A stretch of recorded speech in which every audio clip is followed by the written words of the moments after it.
Hello and welcome to the Daily Atheist Morning Show. It is Friday, finally Friday, the 1st of May. Hi guys, how you doing? Are you ready for the weekend? Or did you have a good week? It was kind of a weird week. It was awkward, strange. We got a lot going on today. I've got Godless Granny and Ed, the grumpy old dude, is joining me, and Robert Peate is also here with me. Good morning, everybody. How you doing? Good morning. Good morning. We're having some slight technical issues. We're working on it. So we're trying to get Robert some stable. He's stable for a minute and going. We'll see though. So good morning, everybody. Thank you for joining me. Like I said, it's Friday. Godless Granny, thank you for joining me. How are you doing today? I'm fine. And I have my Stormtrooper mug with me. That is wonderful. I love me a Stormtrooper mug. I got stuff going on here. Yes. I was clearly ill prepared this morning. Normally I do my certain things and I got distracted. There we go. My things are working. Where'd you go? There you are. Okay. So now I got everything up and going. My apologies. So we've got Godless Granny. Granny's doing good. Good morning, Ed. How are you doing? I'm doing good. Thank you. Thank you for coming back on the show. For those of you who don't know, Godless Granny and Ed, the grumpy old dude, both have their own independent YouTube channels and Facebook pages where they create content related to atheism and whatnot. There should be links down in the description below. Please go check them out and subscribe, of course. And we've also got Robert Peate. He's an author and an educator, and he's recently written a book, or I don't remember how long it's been since you've written the book. He wanted to talk about it today on our show, and it's called The Sun Children. Am I remembering that right off the top of my head? Mm-hmm. Yes. Excellent. So, good morning, Robert. Thank you for joining us. Oh, thank you for having me. It's a pleasure. Yeah, a little bit of a hectic. It was hectic, huh? There before the show. But it seems to be working. Yeah, you seem to be working. Mostly. Of course. Anyway, so do you want to give us a quick rundown about your book, and then we'll talk about it as we go throughout the thing? Sure. Well, it's called The Sun Children. As you can see, it's a big door stopper of a book. It's about a global theocracy here on Earth based on the Roman Catholic Church, except I changed the religion because I didn't want to be targeting any one particular religion. It's just that they provide such an obvious model for a global theocracy. It was, too easy to borrow from them. You don't even have to make anything up. You just take their model and run with it. But anyway, I made my own religion. I decided to make them sun worshippers because I felt that was the simplest and easiest thing that everybody could understand.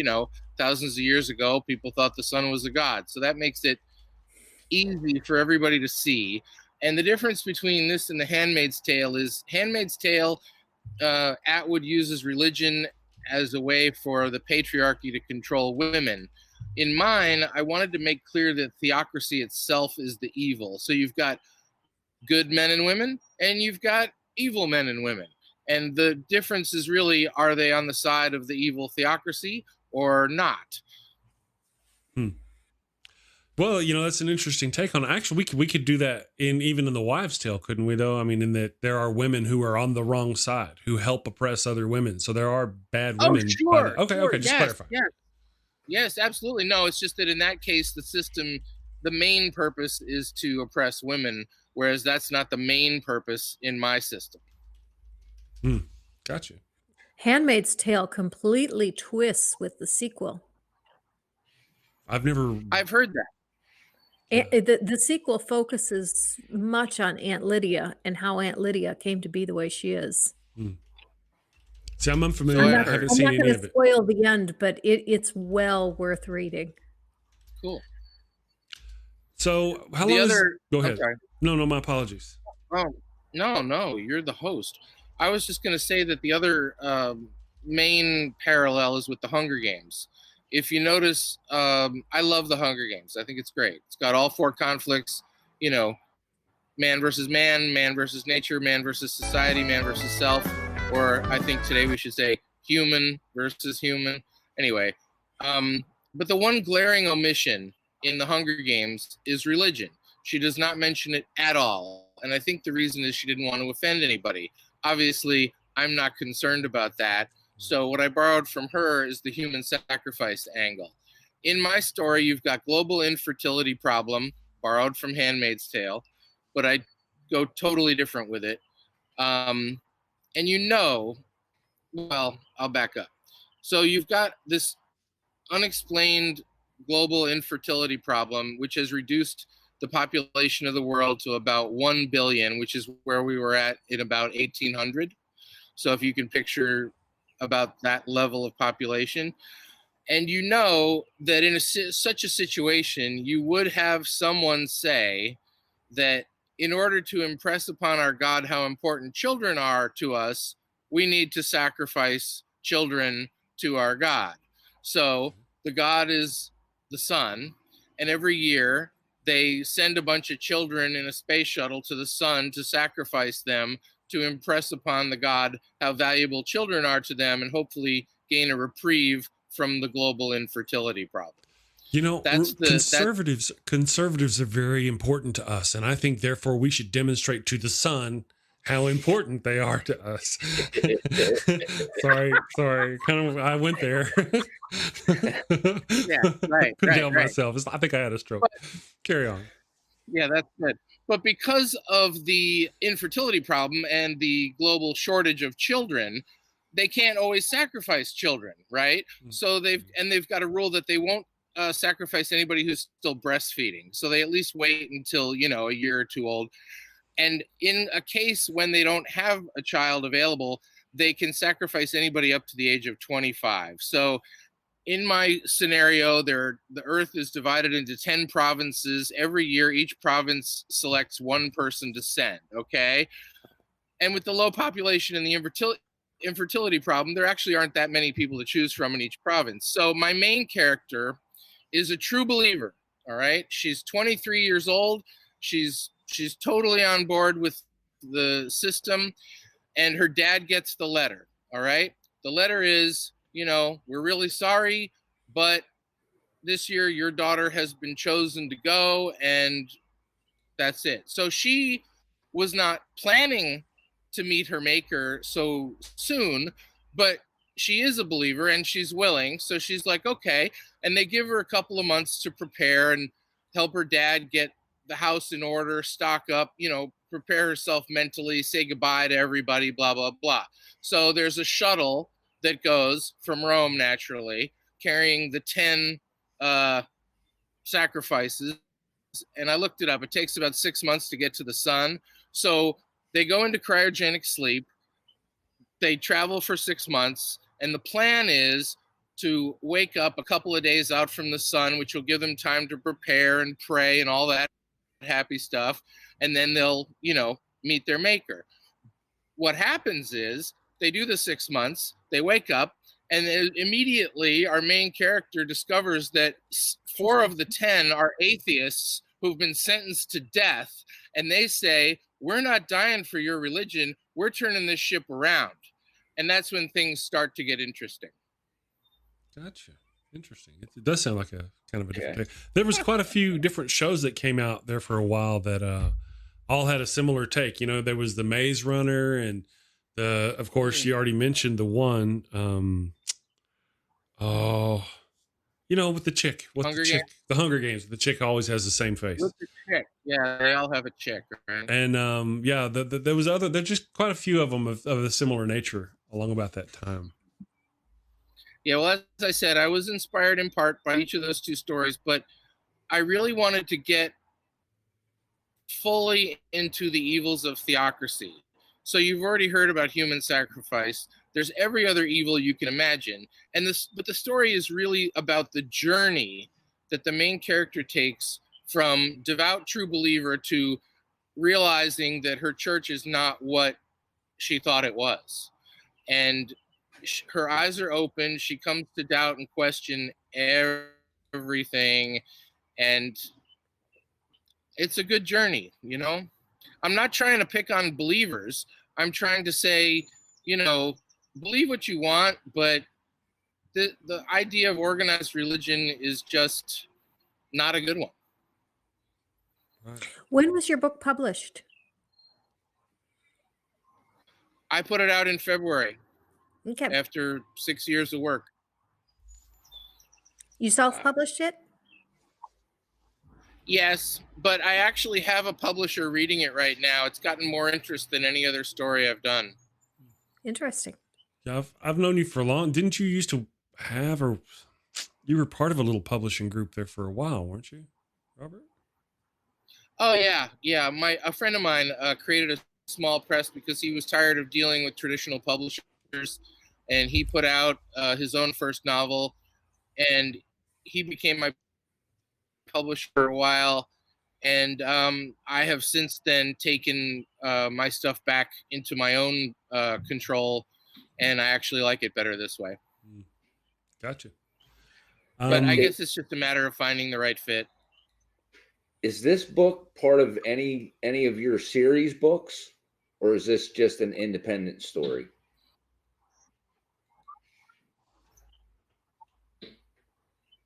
I'm sorry, it's hard to understand you. Is it part of what? Is this part of any of the series that you did, like the Terra series? Oh, no, this is by itself. Yeah. Okay. Okay. Do you have more How are your planned? sales doing? My apologies, Carol. Well, I mean, I'm just a independent, self-published vanity writer, but I would say, as I said already, I've gotten more interest in this story than any other. I do have a couple other novels out, but this one has really gotten a lot of, it sparked some imaginations in people, I think. People like the theocracy angle, and they like the strong female lead character. I portray her sympathetically because I don't think it's her fault that she's been born into this belief system. I'm not trying to attack anybody. I think that anybody, you know, believer or not, can identify with somebody who's essentially an innocent victim of a tyrannical system. And the journey of watching her learn and grow is really what the story is about. She comes to face every horror imaginable. I think it'd be interesting if she I don't woke want to up. spoil it. I think it'd be interesting if when she woke up, she discovered she was pregnant. That'd be a twist. Wow. Yeah, well, when Hollywood gets its hands on it, you never know.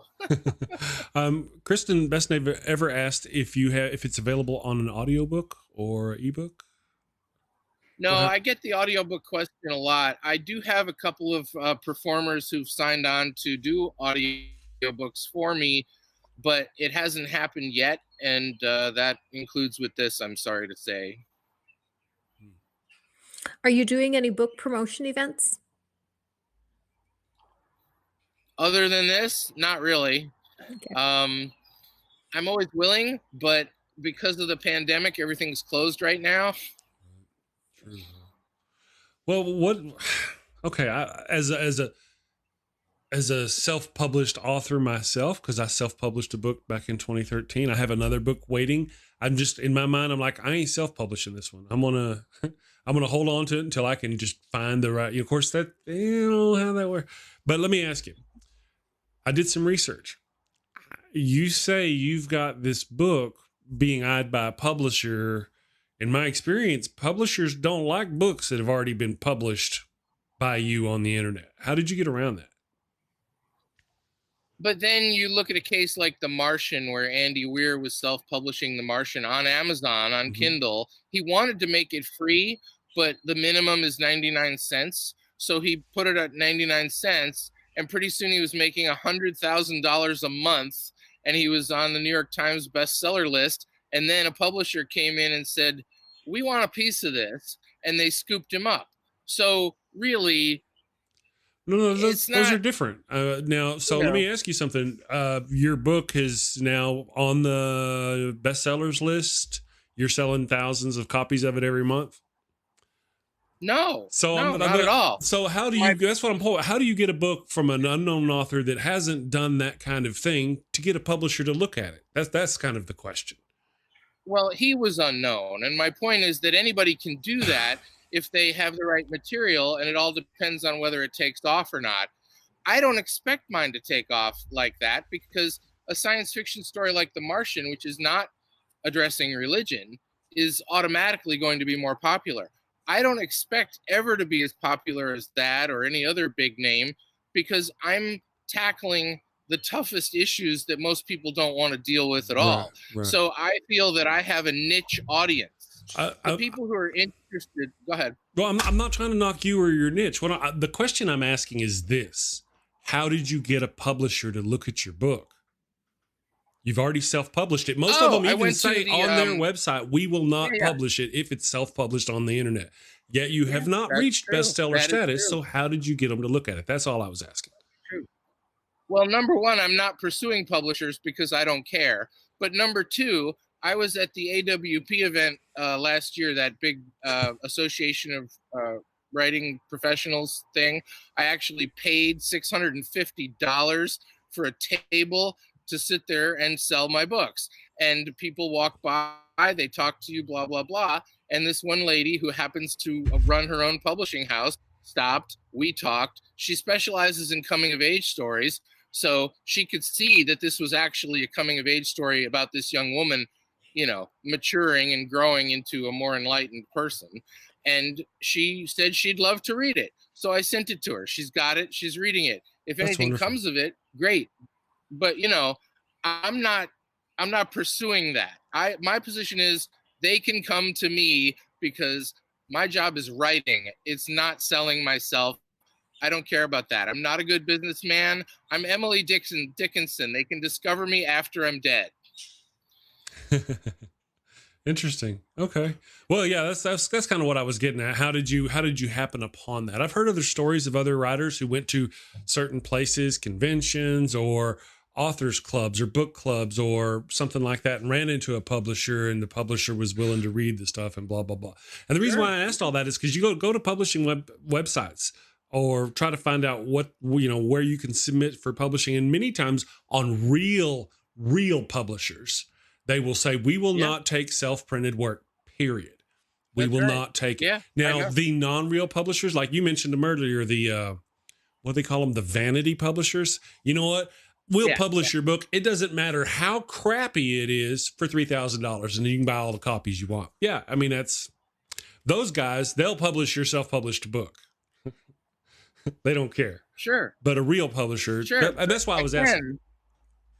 Again, Andy Weir was self-published, and a quote real publisher scooped him up because they wanted to make money. I totally understand. If you prove yourself, I'm just saying they will pick you up if they see a good thing. Gotcha. Excellent answer. Are you? But once again, I'm not pursuing that. Right. No, you only paid $600 to sit down and sell your book for what? Well, yeah. I mean, and you know, out of that, I got this one connection, which may or may not turn into something, but I'm already selling my book. I'm already having people love it, and that's what I want. So as far as I'm concerned, I'm happy. That's great. No, I think that's great. Really, I wasn't trying to be a jerk. I'm a guy who's self-published, and every time I tried to find a publisher, they said no because this. And I'm like, dude, how did you get by that? But that's all I wanted was your little story about how that happened. Because I've heard of other people who have, again, you know, I mean, sure, if mine had gone bestseller in 2013, I'm sure I'd have been able to find a publisher. And if I may just offer a brief opinion, I personally think that those publishing houses that say that are short-sighted and shooting themselves in the foot, because they're denying themselves the opportunity to work with something that may be good. I mean, shouldn't it be based on whether or not the material is good? I think so. That would, yeah, I agree. But you know, there's a thing that separates those non-real publishing houses from the real ones, you know, and there's like this filter to keep crap from being anybody in their crap. Anybody in their crap now can publish on Amazon. Right? Yeah. So, and that's what I'm doing. So read my crap.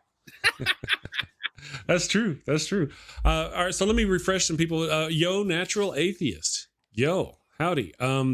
We are talking. He just showed up. He, I don't know. I'm sorry. Pardon me. They just showed up. And they were asking about what we're talking about. We're talking about Robert's book.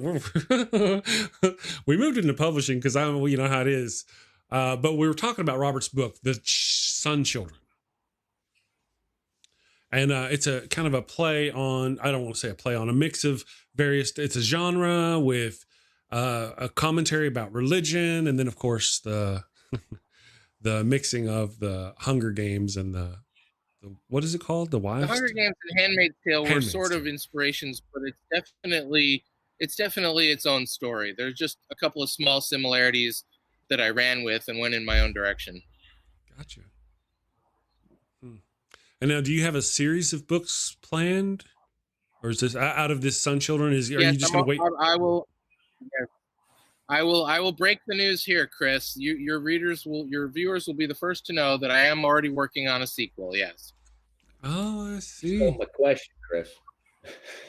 Oh, did I? Oh, okay. Well, there are other questions along that line. So if you want to continue, I'll let you. I'm trying to keep up with our chat and doing things, and I'll let you. I got 2 co-hosts today. I'll let y'all co-host, and I'll. Yeah, I feel bad for grumpy old dude over here, Mr. Schofield. He needs a chance.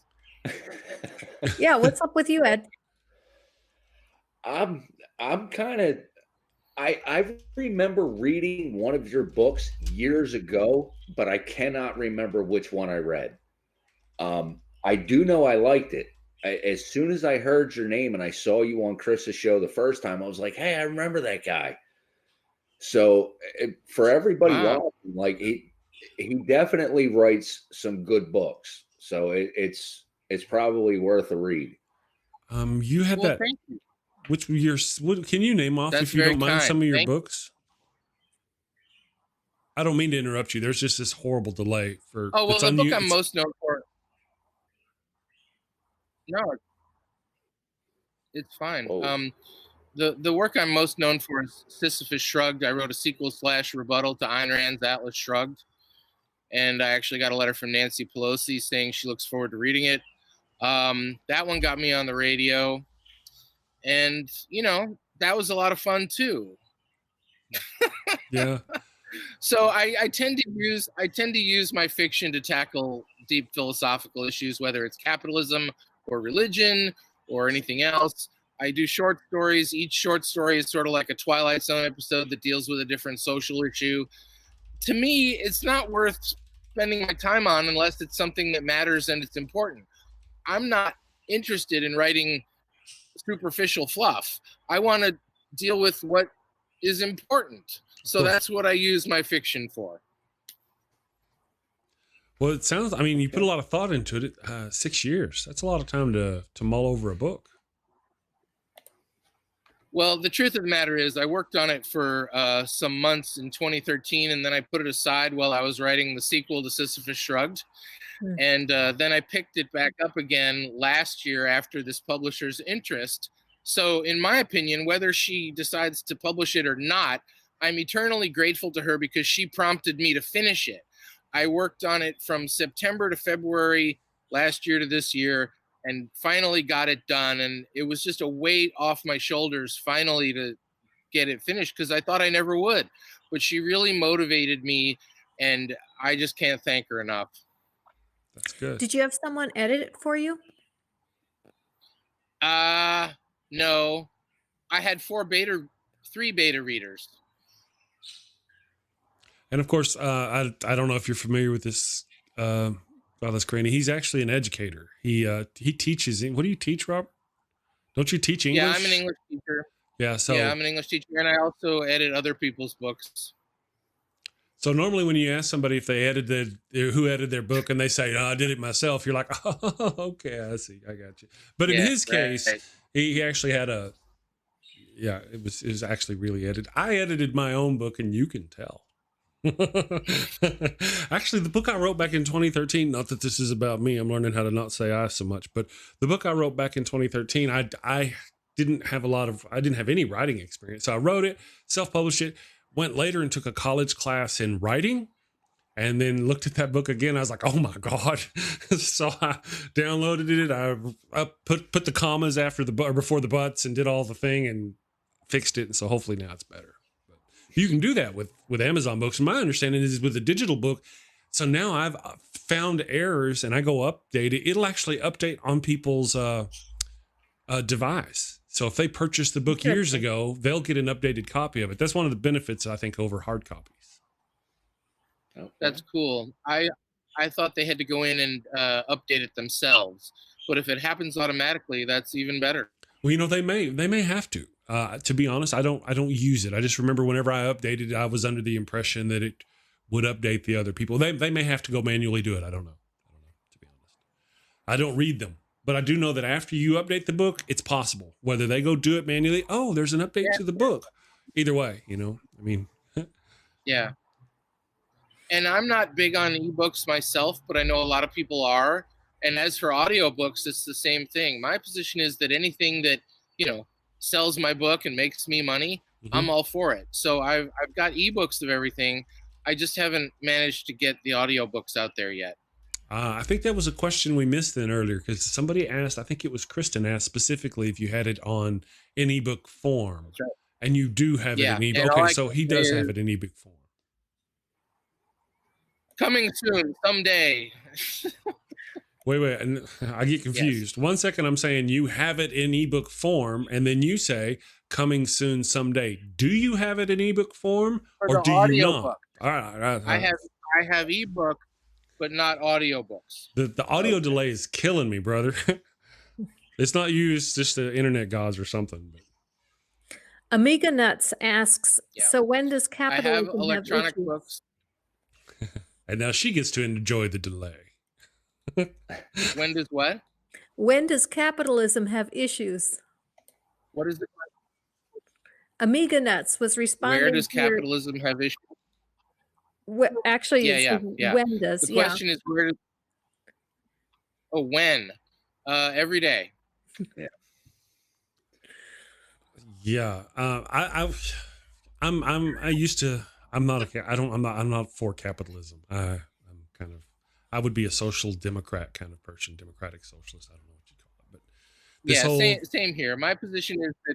Go ahead. No. I was just going to say this whole notion that you can step over starving people to throw away food because those starving people can't purchase that food. That's just fucking wrong.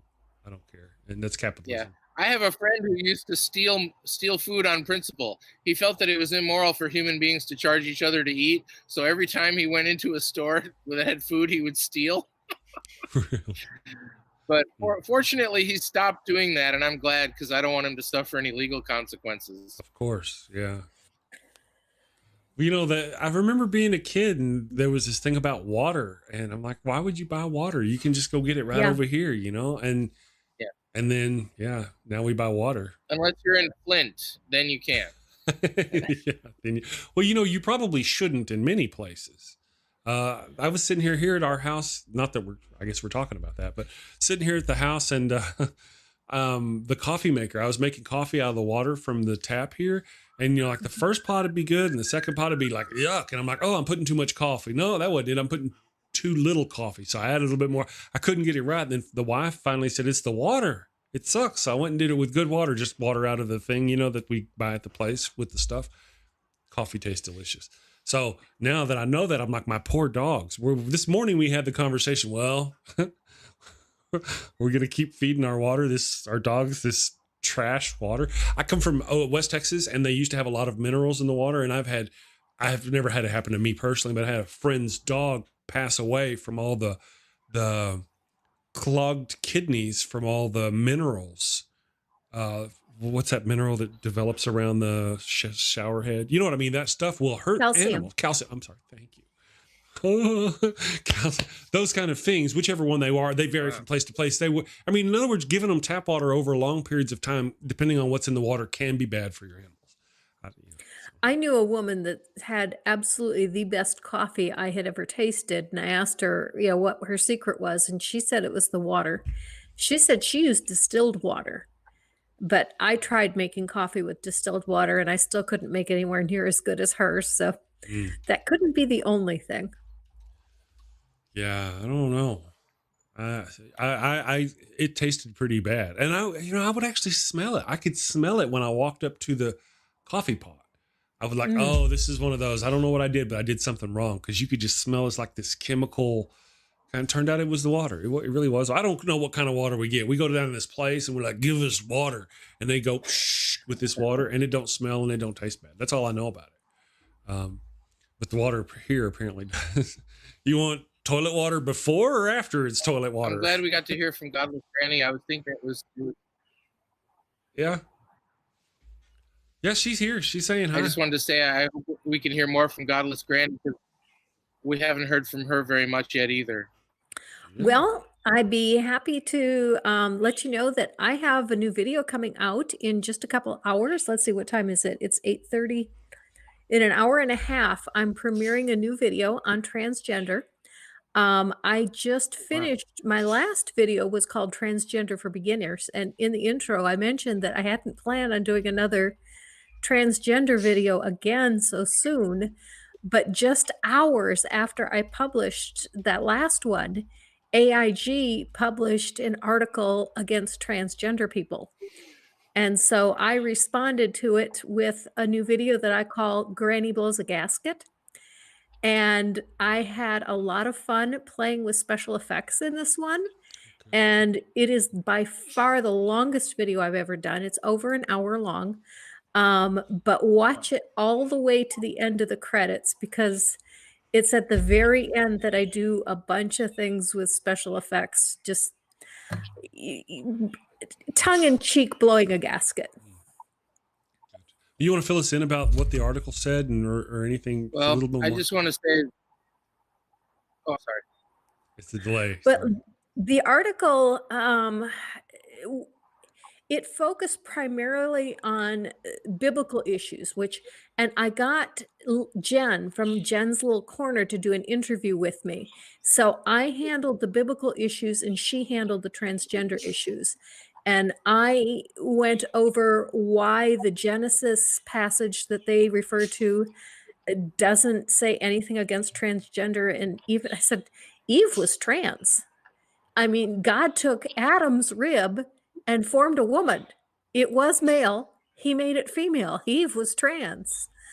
And then the passage from 1 Corinthians where he says that this is unnatural, how even within that own verse, they don't follow what it says because that same passage says that women are supposed to cover their heads. And so I talk a bit about, the whole head covering issue. But the main focus, 45 minutes of the video, is my interview with Jen from Jen's Little Corner. And she is phenomenal because we go into trans in sports, which is an issue I didn't want to tackle by myself because I didn't know enough about it. But I sure do now because she is so well informed.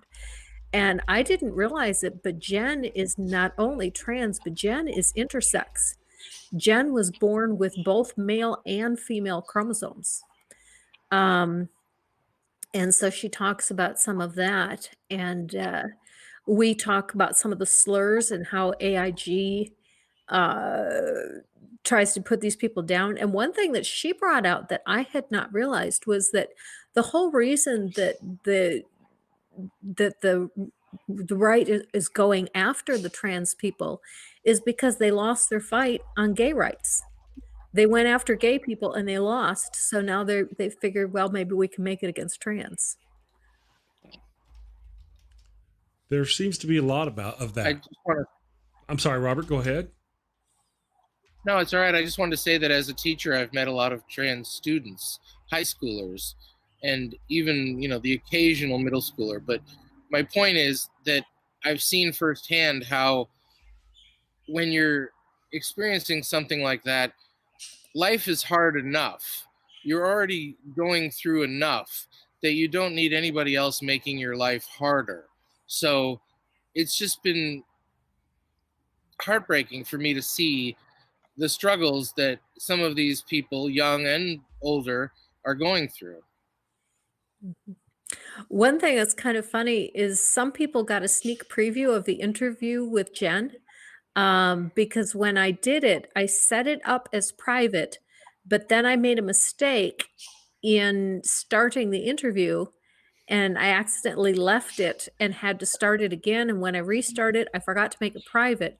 And so some people saw that I did a live stream, which was my interview with Jen. And so I mentioned something to the chat that, this was part of a different video, that this wasn't intended to be a live stream. And somebody made the comment, "Ooh, a sneak preview." Yeah. So there were about 6 or 7 people who got a sneak preview of the interview. Interesting. Hey, Ed, if you don't mind, let me ask you, what do you got going on? Do you have some new? I noticed you dropped a video the other day. Do you have something else coming out? Yeah.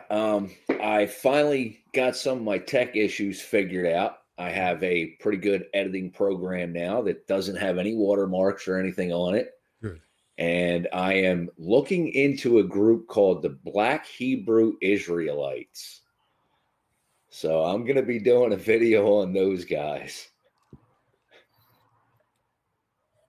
Okay, cool.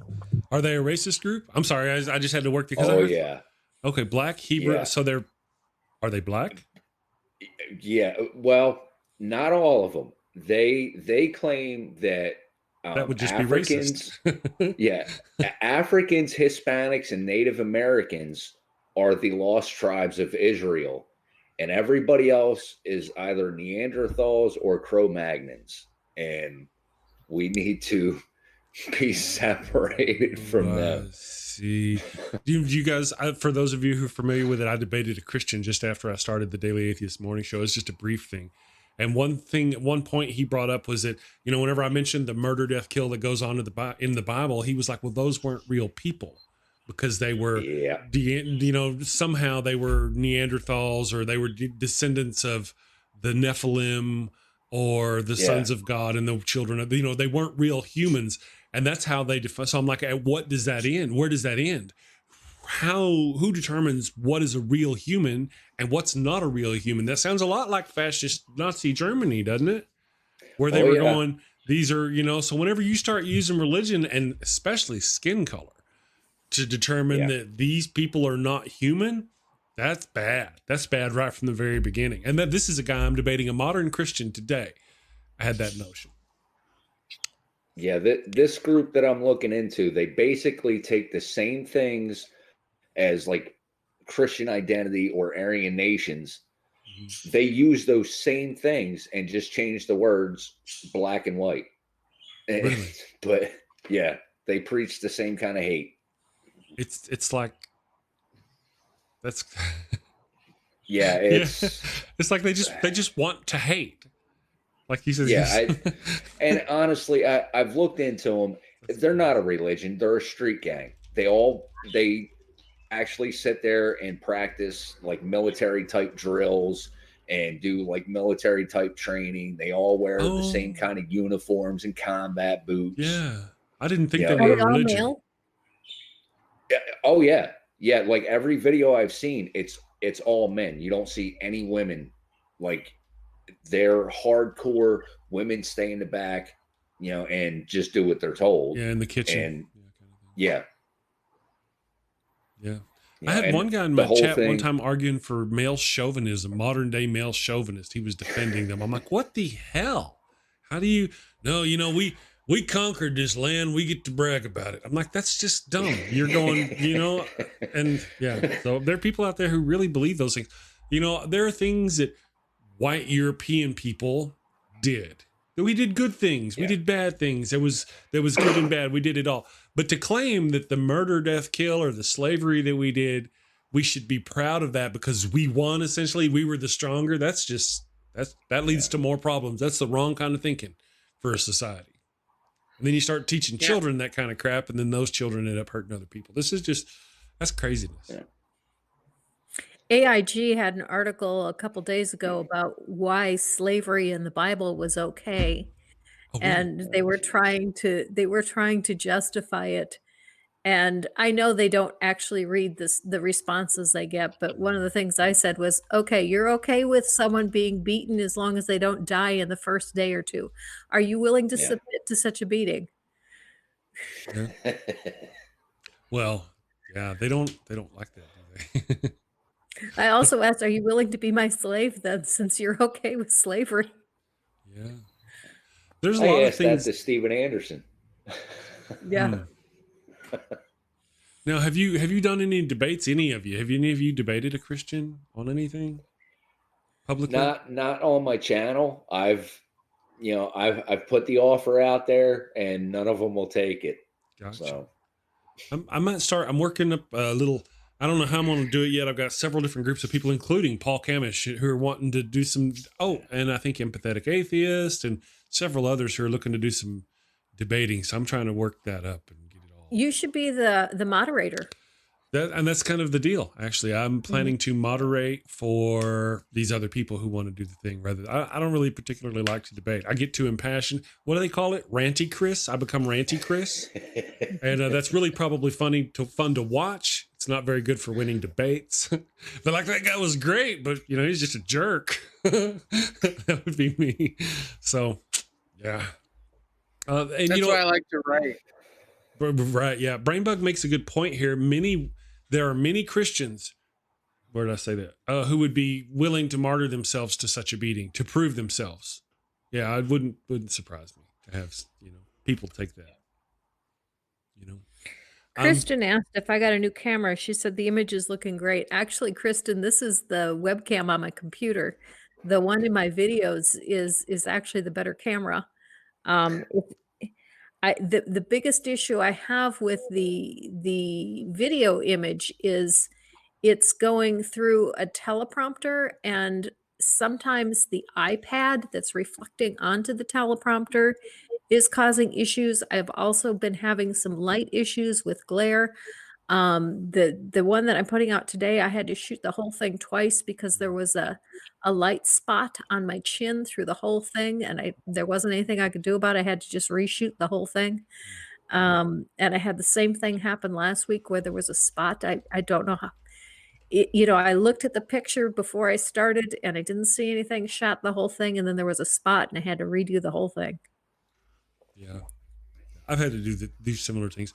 One of the things, here we go, tech talk on channel, but here we go. Bad Chris, my wife will be tasering me through the internet. Well, she's in the other room, so she just walk in here and taser me. Anyway, control of the lighting. That was one of the things I was so frustrated. Go watch my old videos. You'll see that I go from, there's some videos, I'll start the video and I've got an open window there and the sun is going by and there's clouds. So between jump cuts, the entire lighting for the room will change. It's the jump cuts aren't, they're distracting enough, but then to have the entire scene change colors was horrible. So, our solution was eventually to move me to a completely separate room, put blackout curtains on the window so I can control the light.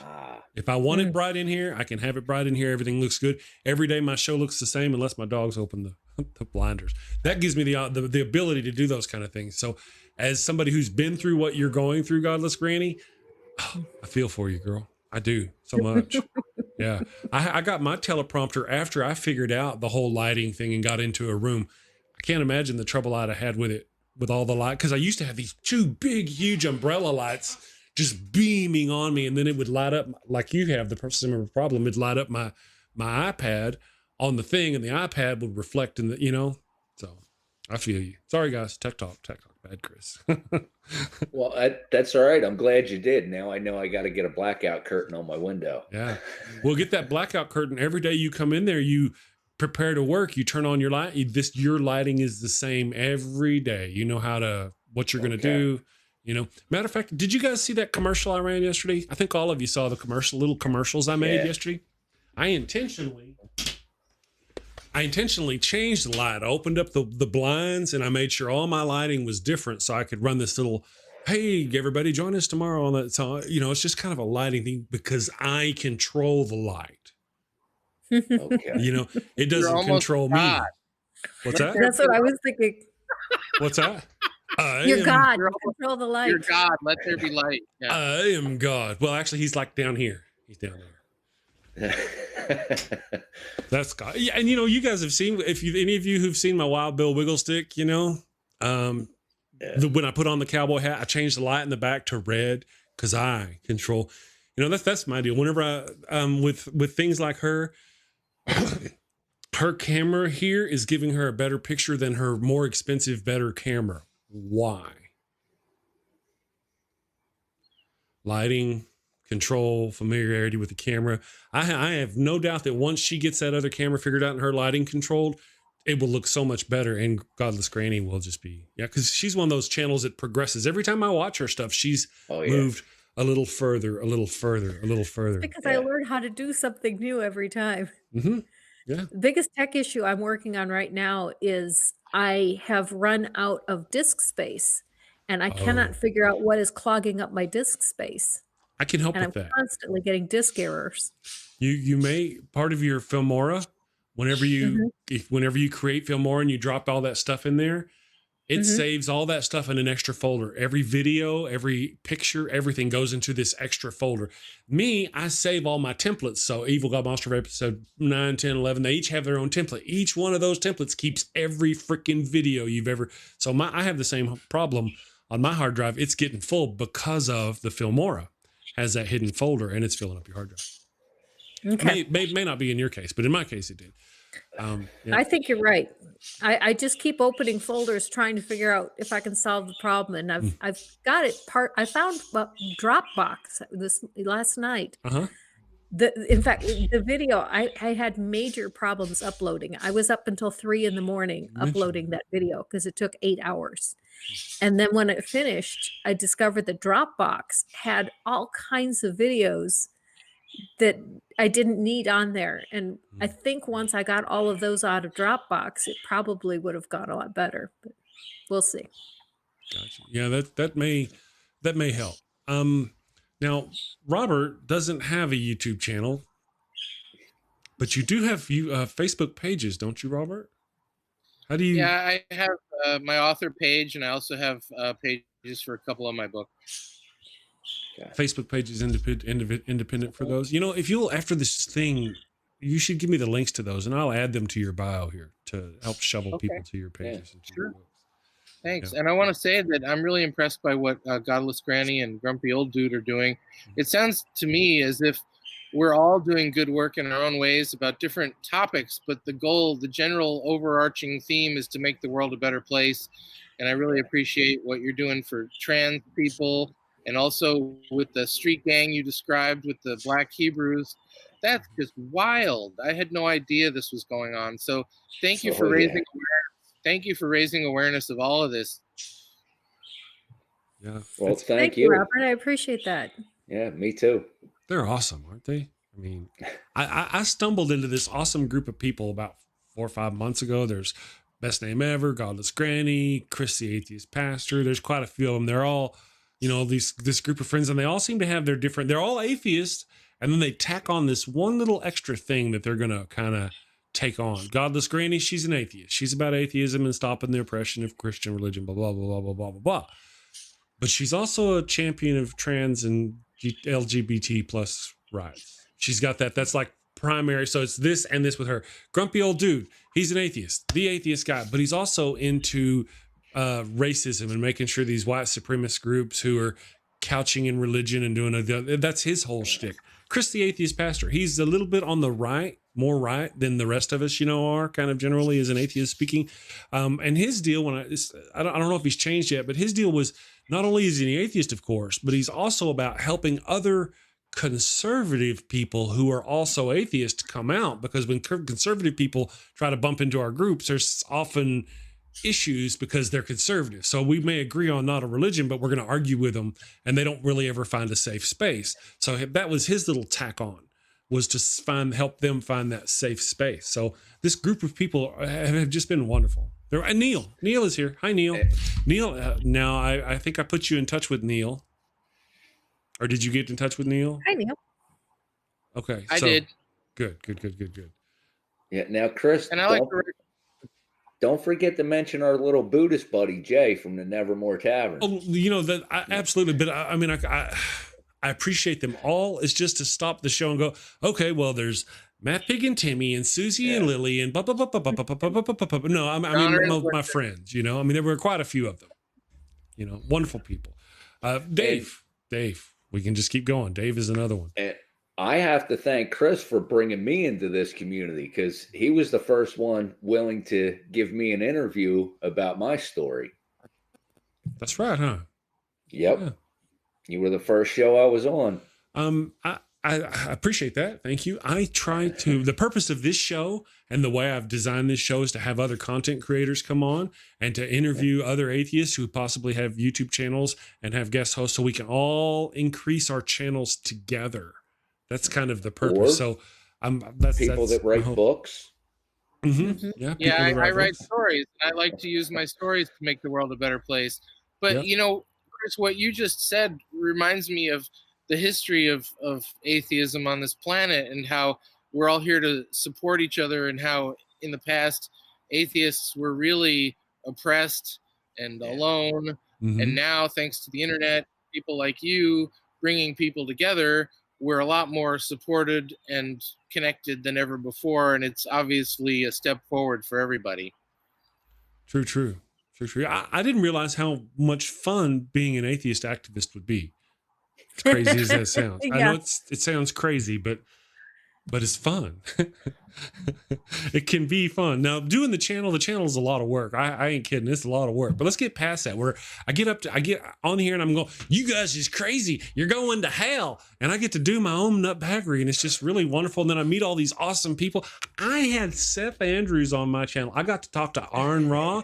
I've got to speak with Eric Murphy. All these people, they know my name. They know who I am. And Vi. And Vili Bianca, Vi. Yeah. You know what I mean? Those kind of people, all those wonderful people that I've got to meet that I wouldn't have gotten to meet had I not been doing this. You know, so same here, thanks to you. Yeah. So it's been wonderful. And Holy Kool-Aid, can't forget Holy Kool-Aid. He's not here, is he? Yeah. I need to sit up straight if he's here. Hi, Thomas. Yeah. So there's all these wonderful people that I wouldn't, all these experiences. I'm going to get out. We're going to have this. My goal. Do y'all have goals? Robert's an author. I'm an author. So our goals are obvious. You guys are content creators, so your goals are obvious. I mean, what goals do you have, and when do you succeed in these areas? Of course, we all want to save other people by our own definition. But what are your goals, and how do you try to get them? We all have different paths.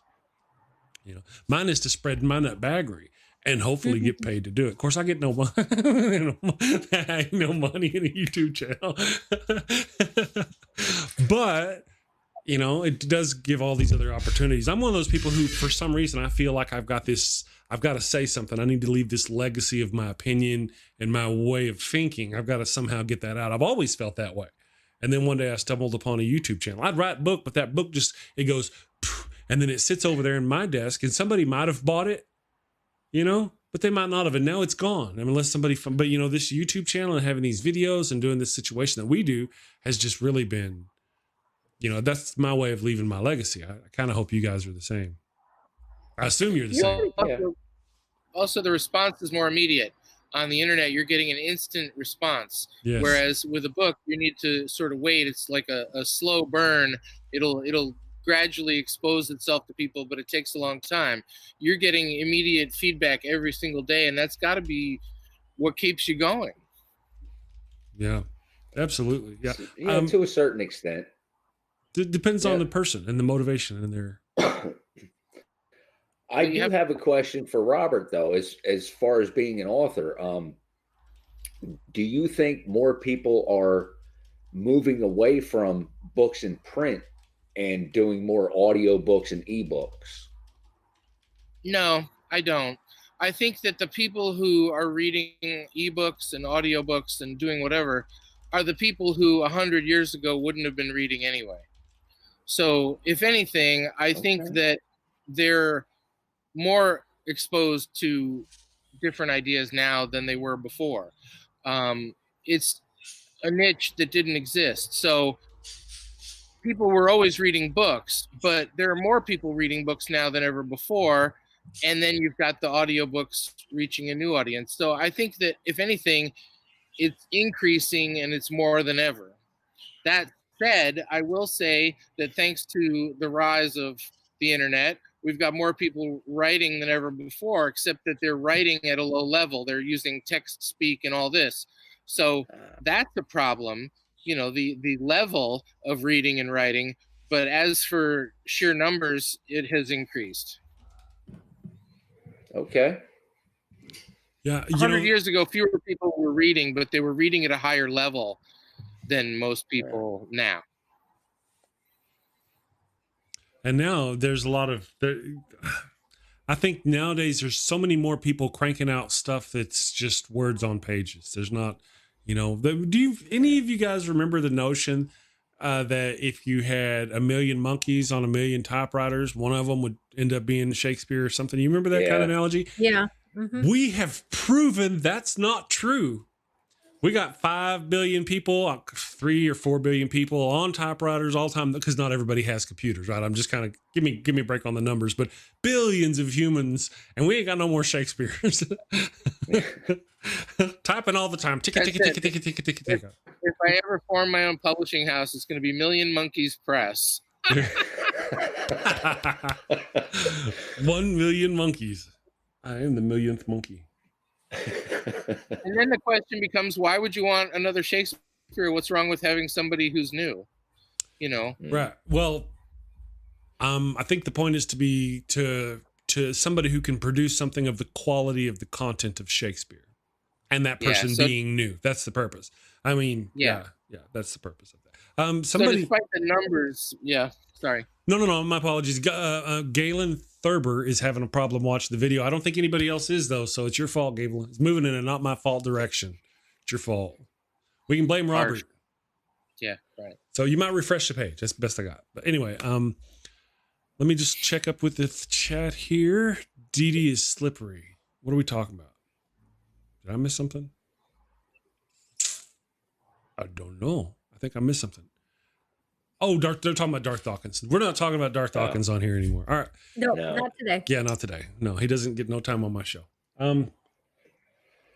We have hit the hour. I just want to let everybody know, once again, Godless Granny. See, I did that good. I got it down where I can point the right direction. Godless Granny is going to drop another video here in a few minutes. It's going to be one of her biggest ones yet.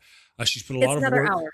Another hour. Yeah. Well, we scheduled it this time, so now we can actually drop links now ahead of time instead of you guys waiting for it, right? So she's gonna give us links, and do you have a link already that we can put in the chat to the thing, to the video? Let me see if you do you have a wrench? No, I don't. You don't have a wrench? I just put it in the private chat. I see it. In order to see the private chat, let me try this. I can't see it. Pardon me for my lack of having an engineer. I don't have an engineer. I am the engineer. So here is a link to her upcoming video here in about an hour. Right about an hour from now. And it will be it's an hour long, so get yourself a snack or a cup of coffee. Yes. Settle in. Chillax and take a break. And get ready to watch her. So she scheduled it at that time because oftentimes we don't know when this show is going to end. And so we just did it that way. That way we'll have plenty of time, and we can have links ahead of time this time for you guys to go watch her show. So if you don't mind, go subscribe to Godless Granny. Check out her stuff. She's got some great videos on abortion and trans issues and gay rights and stuff like that. Go check those out. And then, of course, she's got another one about understanding. If you're an older person and you're not sure what this LGBT what stuff means and how to act and who to talk to, go watch your video. It will help. Of course, I'm one of those people like, I watched the video, but I'm damn near 50. I forgot half of it, but it's there to watch anytime. And for folks who are not perhaps adjusting well, but want to with this new world we live in, it's not a new world. It's just now our eyes are open. We're seeing those things that were always there. And she'll kind of help explain how to do those kind of things. That's great. So if you don't mind, go subscribe to her. Grumpy Old Dude. Go check out his channel. He does stuff, again, atheist stuff. And he also does these videos about these groups that like to couch their hate. Other way, Robert, you're doing good though, brother. Like that. Or, if you go far enough, it really does work. Go check out Grumpy Old Dude. He's got a lot of great videos on, he's developing great videos. He's new. He's a new YouTuber. So go check out his stuff. And then, of course, Robert. Robert has been a guest on our channel a couple of times now. He doesn't have a YouTube channel, but he's got a Facebook page, a couple of them. And I've got links to the stuff below. And I also have links to his book. What's that? I said, and he's got books for us to buy. And he does. Yeah. He does. You know, I think it's funny when authors are like, man, I'm going to go on their show and I'm going to sell some books. I'm like, man, it's my show and I don't sell books. They don't buy my books. Why would they buy your book? But it's worth a shot. It's fun too. I enjoy having you. You know, for those of you who don't know, I've been friends with Robert on Facebook for years and years and years, back in my author days when I first started writing the other books. So he and I go way back. We just only recently started actually talking. So, I think I am going to wrap it up there. I've got things going on this morning. The wife is off today. So why would I hang with you guys when I got her? She likes me. She kisses me on the cheek. That's right. So I'm going to go hang out with her. No, not in front of everybody. No. Come on, Ed. What's wrong with you? Social distancing. What's that? Social distancing. Yeah. Well, you know, can you imagine me and Ed kissing, our mustaches getting locked together? It'd be like Velcro. Rip. That's just how it is anyway. So I want to thank you all for joining us. Thank you everybody in the chat for showing up. Yeah, apparently Galen was having a hard time. Try watching it back later, brother. I appreciate you stopping by though. Native Atheist, Empathetic Atheist, Justin, great show. Loving your stuff. People go subscribe to Empathetic Atheist. Thank you all. It's Friday. I will see you tomorrow for Sci-Fi Saturday. We're going to have Leanne Lord and Divine Disbelief. They're going to be joining us for Sci-Fi Saturday. It's going to be mucho funno. So you guys, everybody have a wonderful weekend and take care. Be safe. Bye.